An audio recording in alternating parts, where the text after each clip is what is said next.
Почему-то люди решили, что кино это все-таки развлечение.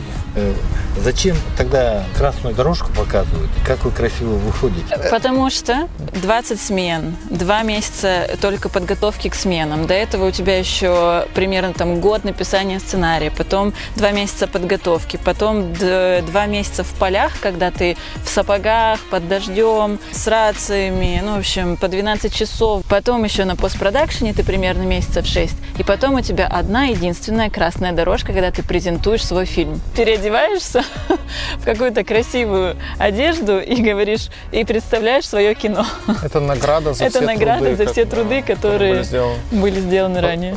Не зря же, по-моему, режиссеры вообще это профессия, где самая высокая смертность в раннем возрасте из-за нервов.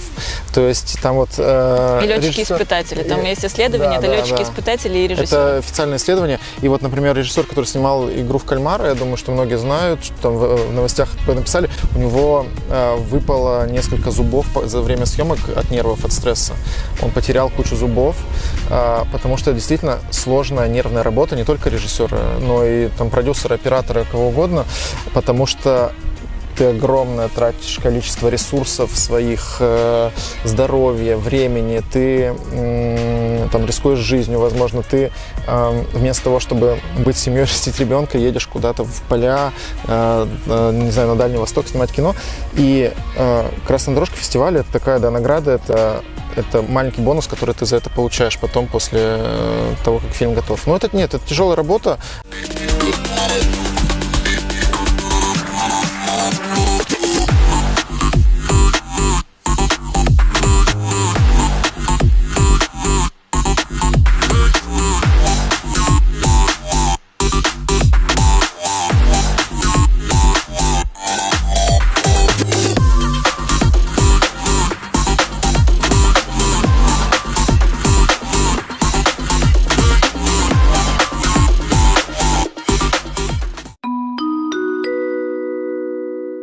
Здравствуйте, с вами журналист Олег Желнин.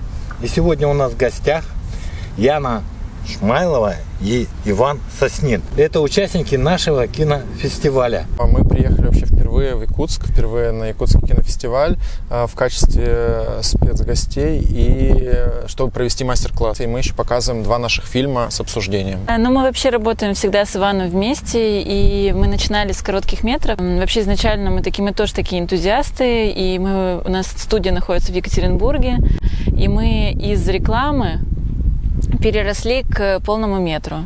Иван, прошу, чтобы вы похвалились, какие фильмы, которые имеют такой успех. Фильмы, которые мы снимали, и в которых я режиссер, это «Далекие близкие», сериал «Юг», сериал «Мамонты», «Легенда наших предков», который мы будем показывать на Якутском кинофестивале, фильм «Пришелец», который тоже будем показывать здесь, и много короткометражек, которые называются под общим циклом «Иван и помнящее родство». «Иваново счастье». «Иваново счастье», да, сейчас оно называется. Это мы снимали с брендом «Дядя Ваня». Это, собственно, все, что мы снимали за последние, наверное, 8-10 лет.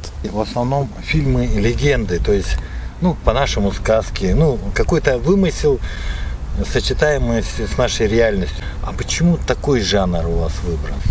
Я думаю, что лейтмотив все равно всегда у нас один. Мы говорим про семейные ценности, но если мы говорим про творчество Ивана в частности, здесь, мы пробовали что-то новое.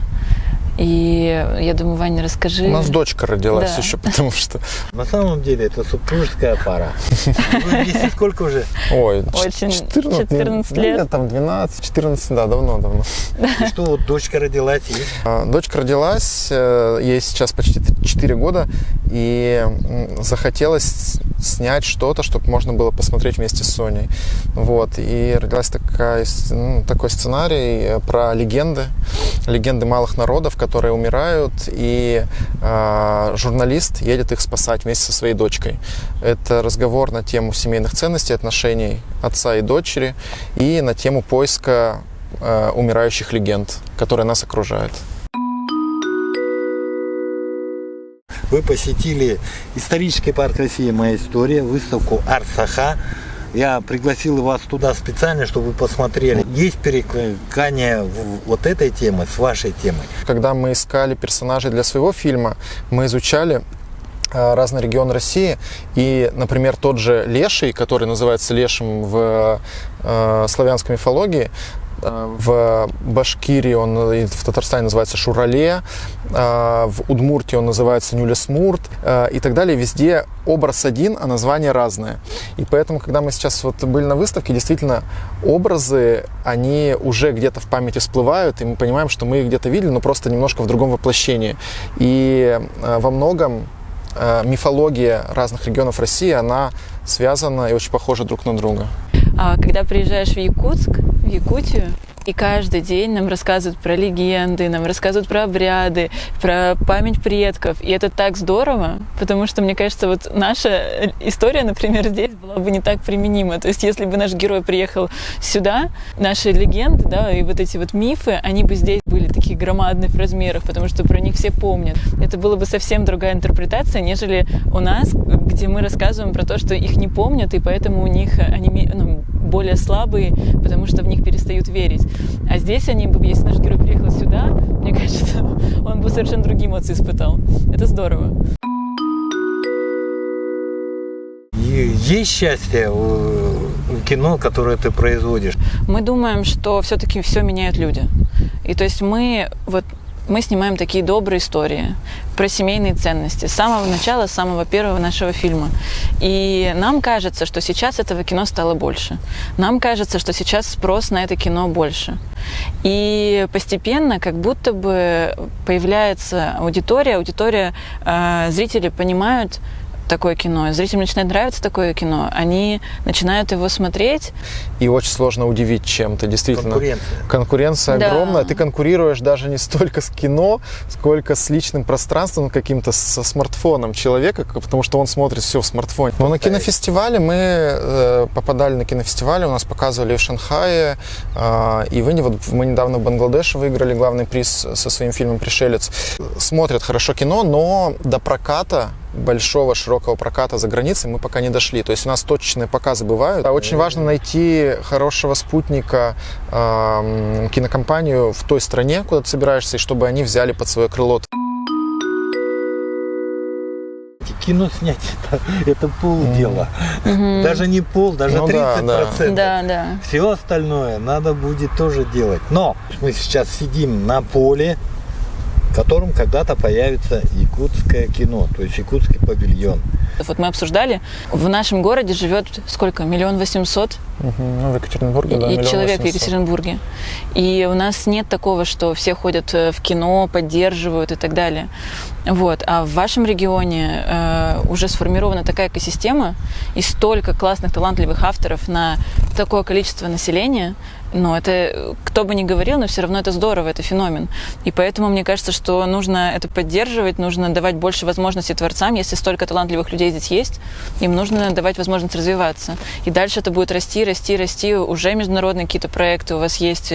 То есть кинопавильон – это должна быть база для творческих людей. Вы же много ездите, вы же в разных уголках России побывали, а там ничего нет, и все тащишь с собой, да? Да, возим с собой. Это большая проблема. А вот сейчас, когда планируем съемки, мы выбираем регион и точку для съемок, в том числе из-за того, какая там есть техника, например, какое есть оборудование, есть ли там фургоны, есть ли там павильоны и так далее. Поэтому чем будет развить регион в плане индустрии, в плане количества оборудования, техники и так далее, тем будет больше приезжать киношников из других городов. Ну и, собственно, конечно же, штат.